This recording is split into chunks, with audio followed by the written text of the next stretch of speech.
নমস্কার। সঞ্জয় দেবশাস্ত্রীর তরফ থেকে সকল দর্শক বন্ধুদের স্বাগত। বাস্তু দোষের কিছু সূত্রাবলী। আপনার বাস্তুর কোনো দোষ আছে কিনা তার কিছু সূত্র আমি এই ভিডিওতে আলোচনা করব। বাস্তু দোষ কিভাবে সহজ চিহ্নিত করা যায় তারই কিছু সূত্রাবলী এখানে আমি উল্লেখ করব। এছাড়া বহু কারণে বাস্তুদোষের সৃষ্টি হতে পারে।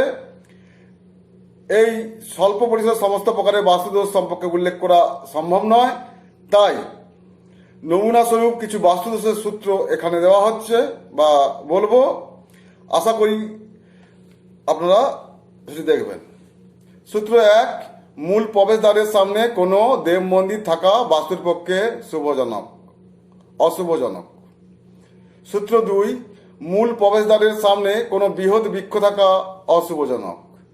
সূত্র 3, মূল প্রবেশদ্বারে যদি সড়ক পথের একেবারে সামনে হয় তবে তা বাস্তুর পক্ষে মঙ্গলজনক নয়। সূত্র 4, মূল প্রবেশদ্বারের সামনে যদি কোনো কূপ থাকে তবে গৃহস্বামীর পক্ষে তা অশুভ। সূত্র 5, মূল প্রবেশদ্বারের সামনে সড়ক পথে সর্বদা জল গড়িয়ে যাওয়ার পক্ষে বাস্তু অশুভ। সূত্র 6, প্রমুখ দ্বারের সামনে যদি সর্বদা কাদা জমে থাকে তবে তা বাস্তুর পক্ষে অশুভ। সূত্র 7, একটি দরজার সামনাসামনি অপর একটি দরজা থাকা অশুভ কারক।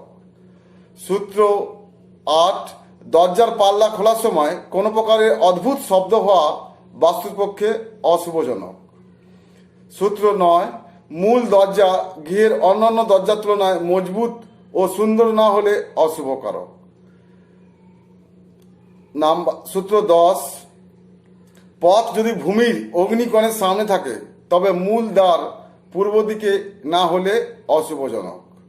সূত্র 11, বাস্তুর সম্মুখে বা পাশ্চাত্যে শ্মশান থাকা অতীব অশুভ এবং এটি মারাত্মক বাস্তুদোষের কারণ।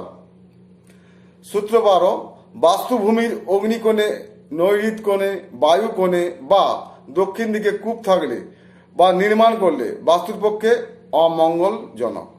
সূত্র 13, বাস্তুভূমির পূর্বে অসত্য, পশ্চিমে বট, উত্তরে যজ্ঞ ডুমুর ও দক্ষিণ দিকে পাকুড় গাছ ইত্যাদি থাকলে অশুভজনক। সূত্র 14, বাস্তুতে কাঁটাযুক্ত গাছ রোপণ করলে বা থাকলে তা বাস্তুর পক্ষে অশুভ।